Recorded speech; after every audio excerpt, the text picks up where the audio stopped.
제가 모두 반응에서 대강 말씀드렸죠. 이게 지금 우리 사회의 갑을 문제 대단히 심각한 문제입니다. 또 우리 국민들 중에 다수가 겪고 있는 문제이기도 합니다. 남의 일이 아니지요. 오늘 좀 더 구체적으로 여러분들이 겪고 계신 이 을로서의 고통 저희가 잘 듣고 대책 강구하겠습니다. 솔직한 말씀, 숨김없는 말씀 여러분께 기대합니다. 고맙습니다. 네, 큰박수 부탁드립니다.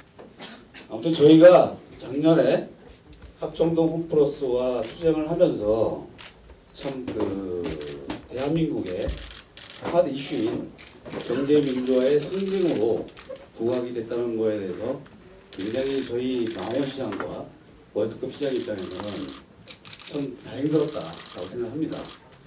저희가 큰 성과는 아니지만 저희가 막아냈으면 더 큰 이슈가 될 수 있었지만 그리고 최소한의 판매 품목 제한을 저희가 이뤄냈고 그리고 몇 가지 사안이 더 있습니다.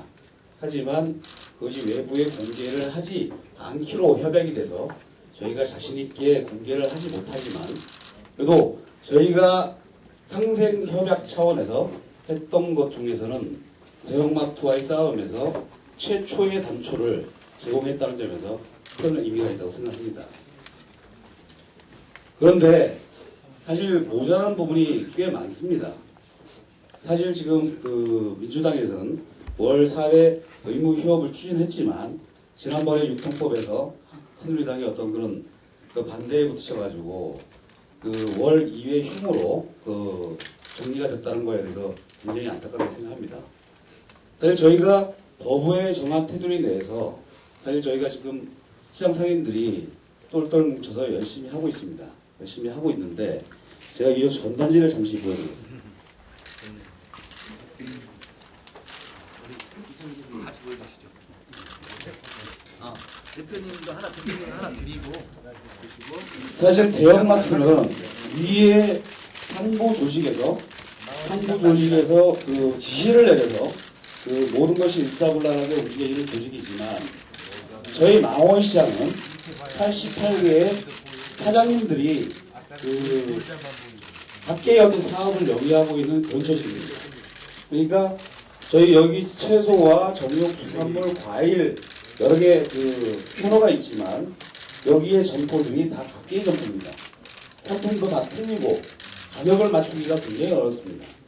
하지만 작년에 홈플러스의 투자 과정에서 결집된 다 합된 힘으로 품목을 결정을 하고 가격을 결정해서 저희가 이게 세 번째 이 지역 홍보의 홍보물입니다. 참 이 사장님들이 이런 품목을 결정을 해가지고 고객을 유치한다는 것은 지금까지 단 한 번도 없었던 어떤 사례라고 할 수 있습니다. 하지만 저희 망원시장은 지금 해내고 있습니다. 이것의 밑바탕에는 법에서 정해줬던 둘째 주, 넷째 주 대형마트 의무 휴업 제도가 있었기 때문에 이것이 가능했다고 생각합니다. 아무튼 저희 골목시장에 상인이 바라고 있는 것은 일단은 부족하지만 지금 둘째 주, 넷째 주 이거 가지고 사실 예전에 전통시장을 찾아왔던 고객들을 다시 불러오기에는 턱없이 부족합니다. 하지만 저희는 상인은 열심히 뛰고 있습니다. 그러면 정치권에서는 이것이 2번이 아닌 4번 그리고 지금 전에 4월달인가요? 서울시에서 품목 제한하기로 했던 50개 품목 제한이 다 이루어지지 않지만 그것을 인해 가지고 전통시장뿐만이 아니고 각 지역에 쓰러져 갔던 구멍가게들 다시 되돌릴 수 있다고 생각합니다. 그런 부분에 있어 가지고 민주당에서는 저희 골목 상권을 살리기 위한 어떤 차원의 어떤 정책을 그런 쪽 방향으로 좀 해주셨으면 하는 바람입니다. 감사합니다. 네. 일단 저희는 지금 고민을 계속하고 있습니다. 몇 가지 법안이 통과됐는데도 불구하고 근본적으로 재벌들이 시장 탐욕을 멈추지 않고 있기 때문에 형태들을 계속 바꿔나가고 오늘 남양유업 사태도 터지고 가맹점의 어떤 포괄적인 그런 거래 관계로 인해 가지고 세 분이 자살까지 하는 그런 비극적인 지금 상황에 중소상인들이 처해 있는데요. 그게 가맹점에만 있는 일이 아니라 실제로 다양하게 벌어지고 있는 일인데 가맹점에 이제 부각이 된 것이죠. 그래서 이걸 근본적으로 좀 처방하기 위해서는 민주당이 그 전에 그 중소상인들을 위해서 해왔던 그런 다양한 방식들을 좀 더 근본적으로 더 깊이 들어가야 되지 않느냐. 왜 그러냐면 재벌들은 몇 가지 법안을 만들면은 그 법은 피해가지만 법을 피해서 다양한 변태적인 영업 형태로 지금 일을 계속 벌이고 있거든요. 최근에 대표적인 게 이마트 에브리데이 그 공급업점이라는 것을 만들어가지고 실제로 그 소매점에 도매까지 하는 도매업종까지 진출을 했습니다. 근데 이제 도매업을 진출해서 만약에 그 도매업 자체를 붕괴시켜버리면은 사실은 그 소매점들도 대기업에 완벽하게 종속이 됩니다. 그때부터는 이제 생명줄이 그들에 의해서 오가게 되는 이런 비극적인 사태가 3년에서 5년 내에 완벽하게 도래할 거라고 보는데요. 그래서 저희가 이제 주장하고 싶은 거는 이런 그 도매업 같은 경우, 도매 납품업 같은 경우를 저희가 계속 주장하는 게 중소상인 특별업종으로 적합업종으로 정해서 그 부분에 대한 진출을 좀 빨리 시급히 막아야겠다 이런 생각을 합니다. 그 도매업종을 그 장악하는 것을 막지 못했을 때는 소매업 전체가 괴멸하는 실제로 자기들에게 종속돼 있지 않는 소매업이 괴멸하는 이런 비극적인 상황까지도 갈 수 있고요. 그다음 이제 대형마트들이나 대형 유통재벌이 하고 있는 다양한 변태적 업종들을 사전적으로 막기 위해서는 저희가 그 애초에 5, 6년 전부터 주장했던 것처럼 대형 유통재벌들 일정한 규모 이상의 재벌들이나 규모 이상의 그 유통업을 하는 부분에 대해서는 전면 허가제로 전환을 하자. 이게 그 부분적으로 일이 발생할 때마다 뭐 요거 고치고 저거 고치고 하니까 다른 형태로 변형이 돼서 시장을 파괴하면은 이미 때늦은 외양간 소일고 외양간 고치는 방법이 계속되니까 이미 전국에 우리 같은 중소 자영업자 소매업이 10년 전에 70%를 가지고 있었는데 지금 30%로 줄었습니다. 완전히 역전됐습니다. 그래서 이게 3, 4년 내에 또 이런 형태로 가면은 완전히 쪼그라들 거기 때문에 이들이 그 새로운 신규 업종으로 진출하는 것에 대한 전면 허가제를 좀 생각을 해주셨으면 좋겠고요. 마지막으로 이제 민주당에게 좀 당부드리고 싶은 말씀은 민주당에서도 지금 뭐 여기 조경태 의원님이나 우원식 의원님이나 또 저기 또 양선조 의원, 저 최고위원님 같은 분도 이 문구협회 굉장히 열심히 도와주고 계시는데 문제는 이게 이제 개별 의원님 같은 경우에 굉장히 열심히 해주시는데도 불구하고 계속 이렇게 왜 구멍이 나느냐 할 때 저는 민주당 내 중소상인 위원회 같은 걸 상설 기구로 만들어서 중소상인 정책과 중소상인 문제가 발생하는 것들을 좀 깊이 그다음에 좀 광범위하게 할 수 있는 내부 조직 형태가 있어야 되는 거 아니냐 이런 생각을 합니다. 지금 뭐 노동위원회, 청년위원회가 있는데 사실은 중소상인도 700만 명이거든요. 이 700만 명 자영업자 문제가 그냥 경제민주화특별위원회 한 부설로 이렇게 되는 것들은 굉장히 그 일의 경중을 비교할 때 너무 약하게 하는 거 아니냐. 그때 이제 중소경제특별위원회 할 때 우리 조경태 의원님이 자영업자 분과를 이제 분과위원장을 맡으셨는데 그런 식으로 이제 너무 약하게 하다 보니까 이게 깊이 있고 광범위한 그 중소상인 문제를 집중적으로 다루지 못하고 있다. 이런 생각이 들었기 때문에 중소상인위원회를 좀 상설화시키는 것이 어떠냐는 제안을 또 마지막으로 드립니다. 첫째는 편의점이 너무 많이 생겼다는 겁니다. 지금 전국에 2만 5천 개가 있고 두 번째는 계약 관계가 구조적으로 점주들이 착취당하게끔 그렇게 되어 있습니다. 아주 쉽게 말씀을 드리죠.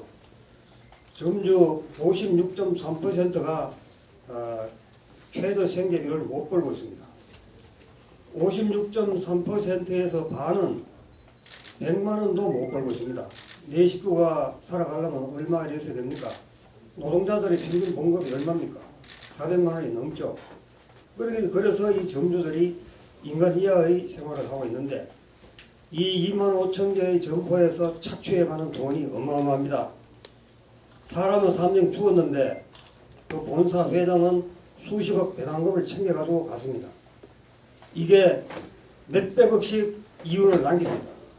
이걸 더 남기려고 지금 점포를 확대하려고 그러고 온갖 그 전략 회의를 다 하고 있습니다. 사람이 하나 죽으니까 이 시의회에서는 은폐를 하기 위해서 온갖 수단과 방법을 다 동원을 했습니다. 그래서 2달이 지나서 겨우 밝혀졌습니다. 마찬가지입니다. 사람이 죽으면 그걸 사회 문제화 안 시키기 위해서 이 본사는 군대식으로 모든 수단과 방법을 동원을 해서 언론을 숨기고 하여튼 이런 식으로 합니다. 이번에 그래서 이 큰 구덩이에 빠져 있는 이 점주들을 살려내기 위해서 그럼 누가 책임이 있느냐? 그 대기업이 책임이 없습니다. 왜냐하면 자본주의 국가에서 대기업은 이윤을 창출하기 위해서 그렇게 하는 겁니다. 그 법이 허용되어 있습니다. 그럼 정부가 나서야 됩니다. 정부가 대선 전에 경제 민주화 한다고 국민한테 무릎 꿇고 싹싹 빌고 뭔가 사기를 다 쳐놓고는 이제 경제 민주화 안 하고 듣도 보도 못한 뭐 창조 경제 어쩌고 저쩌고 하고 그 다음에 뭐 경제 부흥 이런 식으로 뭐 60년대 70년대 유신 시대로 이제 돌아가가지고 이렇게 국민들 갖다가 속이고 있는데 또 노인들한테 20만 원씩 준다 그러고 사기쳤습니다. 또 뭐 4대 질병 무료로 고쳐준다 그러고 또 그 말 또 사기쳤습니다. 이런 사기를 당했기 때문에 저는 대선 전에 이 감염법 개정을 안 하고 대선 후에 한다는 그걸 듣고는 이거 틀렸구나 싶었습니다. 과연 다 틀렸습니다. 감염법은 70%의 우리 점주 소망을 담고 있습니다. 국회의원님들이 여러 가지 조사를 해서 우리가 요구하는 거 100%는 안 되지만은 한 70%는 담았다고 저는 생각합니다. 지도부에서 좀 차분하게 논의를 하고 필요하다면 또 우리 오늘 오신 우리 대표님 상임 대표님들 여러분들과 함께 수시로 좀 간담회를 통해서 이 부분이 제대로 좀 지켜지고 또 관철될 수 있도록 최선의 노력을 하겠다 이 말씀드리겠습니다. 참고로 저희들 의원실에서는 좀 한종 FTA 부분들 있잖아요. 정부에서 추진하고 있는 그것도 상당히 우리 소상공인들한테 엄청난 또 타격을 줄 수 있다 하는 그런 분석된 자료들이 좀 있습니다. 그래서 그런 부분도 우리 사전에 좀 더 논의를 하고 정보 교환을 통해서 그 소상공인들 특히 전통 시장에 종사하시는 분들에게 그런 어떤 마음 아픈 일들이 두 번 다시 생기지 않도록 최선의 노력을 다하겠습니다. 고맙습니다. 네, 고맙습니다. 우리 이 전당대회 치르면서도 우리도 반성한 이야기입니다만 원래 야당이 이렇지 않았는데 지난 10년 집권하면서 우리가 현장을 잃어버렸다. 현장의 중요성, 현장에 답이 있는 것을 잃었다. 생각하고 이벤트로 하지 않겠습니다. 우리를 주신 말씀들을 잘 추려서 우리가 할 수 있는 지금 당에서 제도를 만들기 위해서 애를 써온 것도 사실이고 또 아까 말씀하신 대로 대기업 갑을 지키려고 하는 사람들의 어떤 로비나 또 그것이 국회에서 투영되고 이런 과정에 왜곡이 되고 또 저희들도 하기 좀 힘들고 어려운 점들이 있습니다만 보다 더 굳건하게 그리고 단호하게 이런 문제들은 현장으로부터 힘을 받아서 현장에서 답을 얻어서 해나가야 된다 이런 생각이고 하나하나의 문제는 뭐 뒤로 하더라도 저희들이 출발하는 자세가 그렇고 여기에서 야당을 다시 세우지 않으면 민주당의 존재는 매우 위험스러워지는 거 아니냐. 국민 속에서 답을 찾고 현장에서 답을 찾아서 다시 시작하겠다 하는 그런 자세입니다. 그래서 주신 말씀 잘 챙겨서 저희들이 이 단호하게 문제를 해결해 나갈 수 있도록 노력하겠다는 말씀입니다. 감사합니다. 통계를 보면 한 26% 정도 되는 분이 월 적자를 면하지 못하고 있고 한 31% 되는 사람이 월 100만 원 이하의 소득을 올리고 있어서 달리 말씀하면 한 57% 정도 되는 사람이 월 100만 원 이하의 소득을 올리고 있는 거죠. 하루 생존권 위험에 직면해 있는 것이 우리 700만 그 중소 자영업자분들이 한 상황이 아닌가 생각하고요. 그 문제 해결을 위해서 우리 민주당이 정말 할 수 있는 모든 걸 다 해야 되겠다 이런 의지를 한번 다짐하고요. 한 가지 더 붙여서 말씀드리면 우리 반기호 회장님 말씀하신 학교와 문방구, 문구점에서 스포 판매 금지 이 문제는 민주당이 정말 당력을 기울여서라도 반드시 저지해야 된다 이런 말씀을 드리는 게요. 아까 말씀하신 대로 어떤 그 학습 준비 문제라든가 대형마트에서 어떤 문방구 재벌이사들이 진출해서 상당히 어려운 상황이 있습니다. 그런 어려운 상황에서 문구점에서 일체의 식품 판매를 금지한다. 그럼 한 6,500개 정도에 이르는 문구업체는 한마디로 문을 닫아야 될 상황이거든요. 우리가 불량식품을 금지하고 불량식품을 단속해야지 문구점의 현재 실제로 이루어지는 이런 식품 판매를 금지한다는 것은 정말 정말 교각사로 이거 우를 범하는 거다 이런 말씀을 드리고 우리 보건복지 상임위 법안이거든요. 이 문제는 보건복지 상임위 민주당 의원들이 앞장서두고 또 뜻을 갖추는 여당 의원과도 앞장서 이 문제를 반드시 저지할 수 있도록 최선의 노력을 기울였다 이런 말씀을 드리겠습니다. 이렇게 자영업이 많고 경제 구조상으로 특이한 나라죠. 근본적으로는 이제 이런 큰 경제 체제, 경제 구조 이런 거하고 좀 관련이 있습니다. 그리고 또 우리는 지금 누구도 얘기를 하지 않지만 취직을 한 사람들도 조퇴합니다. 40대 아무리 삼성에 들어가 있어도 40살쯤 되면 세컨잡을 생각을 해야 되고 정년까지 가는 사람은 예외인. 그러면 또 자영업으로 유입이 되거든요. 자영업 숫자는 늘면 늘어나지 절대 줄어나지 않거든요. 아주 우리 특이한 그리고 이 직장에서의 정의가 실현되지 않기 때문에 실력 있는 사람들이 조금 나이 들면요. 나도 나가야지. 사업해야지. 자영업해야지. 이러거든요. 그런 우리 전체 사회적인 구조, 사회 정의가 실현되지 않는 뭐 이런 건 다 지금 관련이 있습니다. 그러니까 그런 좀 큰 문제도 저희들이 해야 될 것이고 아까 뭐 탐관오리, 뭐 악덕지주 뭐 이런 얘기 그 동감하고요. 국회의원도 거기 좀 들어가 있는 연결고리에 있는데 언론에 문제가 있어요. 언론이 이걸 잘 써주질 않고. 또 하나 제가 언론에 실무에서 보면 남양유업 같은 경우 제보가 가끔 들어오는데 이게 이제 하나 잊어버리지 말아야 꼭 보셔야 될 거 관심을 꼭 가지셔야 되는 건 NGO한테도 저희가 당부를 드리는 거고 법률 하시는 분들한테 당부를 드리는 건데 우리가 그 언론 자유하고 이 개인의 이익, 개인의 보호에 좀 균형을 이뤄야 되는데 그게 안 되고요. 언론 자유 제보가 들어오면 남양유업 제보 저도 실제 받았습니다. 이런 나쁜 놈들만 가지고 오는데 우리가 그걸 확인을 해서 보도를 하잖아요. 그럼 바로 소송에 됩니다. 언론사도 피고가 되는 겁니다. 원고가 뭐 남양유업이 될 수도 있고 재벌이 될 수도 있죠. 꼼짝 못합니다. 개인의 보호가 너무 세가지고요. 언론사가 꼼짝을 못합니다. 그리고 언론사 또 광고를 먹어서 뭐 꼼짝 못합니다. 이중으로 소송의 피고가 되죠. 민사소송의 명예훼손으로 허위의 사실이라고 그러는데 우리 재판부가요 굉장히 개인의 그 이익보, 원고의 이익보에 있어가지고 그 부분은 좀 민병 같은 데서 연구를 해주셔야지.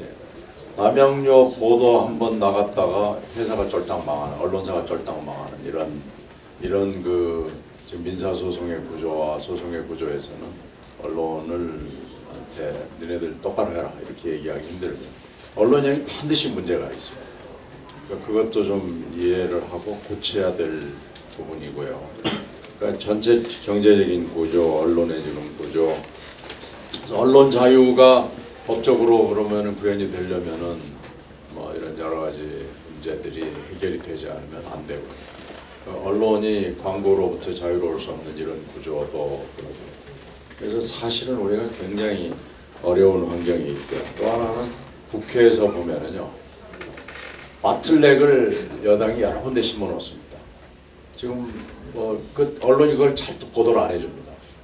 언론은 되게 알죠. 어디다가 마틀렉을 두고 지뢰를 심어 놓는 거죠. 상임위에서 새누리당 의원들이 아무 말도 안 합니다. 상임위 통과하잖아요. 법사위에서 반대합니다. 그러니까 사람들은 잘 모르고 언론도 보도가 안 나가니까 민주당 이 새끼들 말이야 하는 꼬라지가 뭐 있다 이거저거 그러는데 상임위에서 싸워서 아이고 이제 됐다라고 안심을 하고 있는 사이에 법사위에서 아무것도 진행이 안 됩니다. 지금 여러분이 보고 계시는 일들이 그런 것 같아요. 그래서 하여튼 이런 종합적인 문제들이 있다는 것을 좀 이해를 해주셔야 되고 하여튼 이게 같이 싸워나가는 방법에 언론도 설득을 저는 해야 된다고 생각하고 이렇게 하지 않으면 이 싸움이 이렇게 쉽지 않습니다. 이게 신라 시대에도 있었고 조선 시대에도 있었던 싸움이 양태와 형태와 그 질만 좀 달라졌을 뿐이죠.